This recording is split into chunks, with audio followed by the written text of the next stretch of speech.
Hello, and welcome back to the 6th episode of In Case You Missed It, bringing you the biggest stories out of Richmond, Washington, and from around the world. This week we'll go over the South Carolina and Nevada presidential primaries, and then talk about the eventful past week in Congress. My name is Tyler Bagent. Let's get started with the new and improved intro.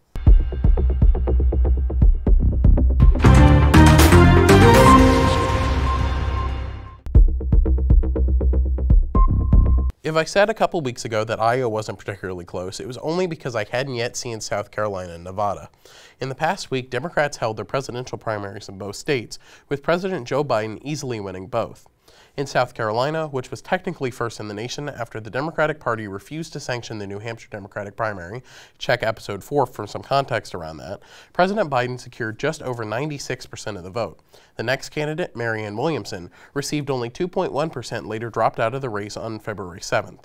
In Nevada, President Biden received just under 90%, followed by none of these candidates, offered as a ballot option to voters who don't wish to vote for any of the listed options at 5.6%.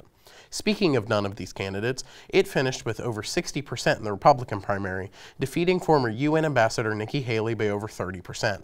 That said, this requires some context. Former President Donald Trump was not on the ballot in this race, as he instead opted to participate in the state's presidential caucuses. Similar to the Democratic New Hampshire primary, the Nevada Republican primary was not actually sanctioned by the National Party, instead being held due to a state law mandating it. The state's presidential caucuses were held Thursday, which former President Donald Trump won easily. This is the last time Republicans will vote before February 24th, when Republicans will hold their own South Carolina primary. Thus far, Haley has been unable to gain headway in her home state, though several weeks remain before voters go to the polls. In Congress, several issues have been on the forefront the past week, though with little progress made on any of them. This week, House Republicans failed to impeach Secretary of Homeland Security Alejandro Mayorkas after making it a key issue of their Congress 214 to 216. This makes the first time in American history that an effort to impeach a cabinet secretary has failed in a vote on the House floor.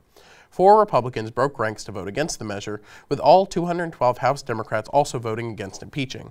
One representative, Democrat Al Green of Texas, arrived wearing hospital scrubs as the vote was nearing close after quickly leaving the emergency room after surgery. Republican Speaker of the House Mike Johnson, spokesman, said that Republicans intend to bring impeachment back up when the House returns on Tuesday, as more Republican representatives will be present to vote. However, the optics of the failed impeachment have raised questions about the strength of the Republicans' House majority. This also comes after the Senate failed to pass a bill including border changes alongside foreign aid for Israel, Ukraine, and Taiwan, sinking nearly 4 months of negotiations on the Senate floor. Senate Republicans, during negotiations, asked for new border provisions in exchange for aid to Ukraine in its ongoing defense against the Russian invasion that began in February 2022.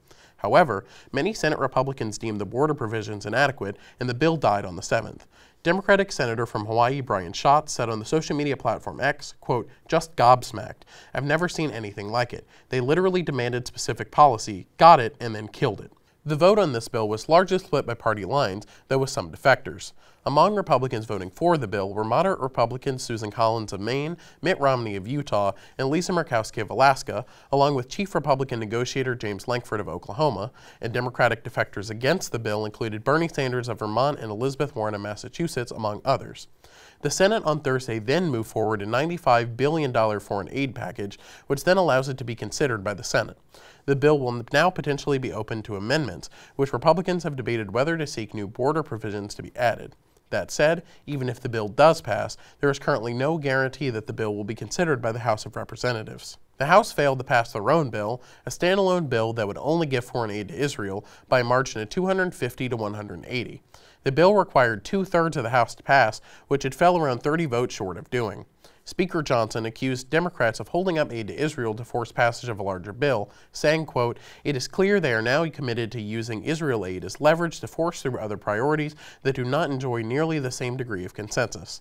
Before the vote, House Democratic leader Hakeem Jeffries told colleagues, quote, "The time has come for House Republicans to end the political stunts and come together in support of a comprehensive approach to our national security priorities," also calling standalone Israel bill, quote, "a nakedly obvious and cynical attempt by MAGA extremists to undermine the possibility of a comprehensive bipartisan funding package." At this point, it is unclear when and if a bill will be passed. Thanks for watching. I am Tyler Bagent, and this has been In Case You Missed It. Check back next week for more updates from Richmond, Washington, and from around the world. See you soon.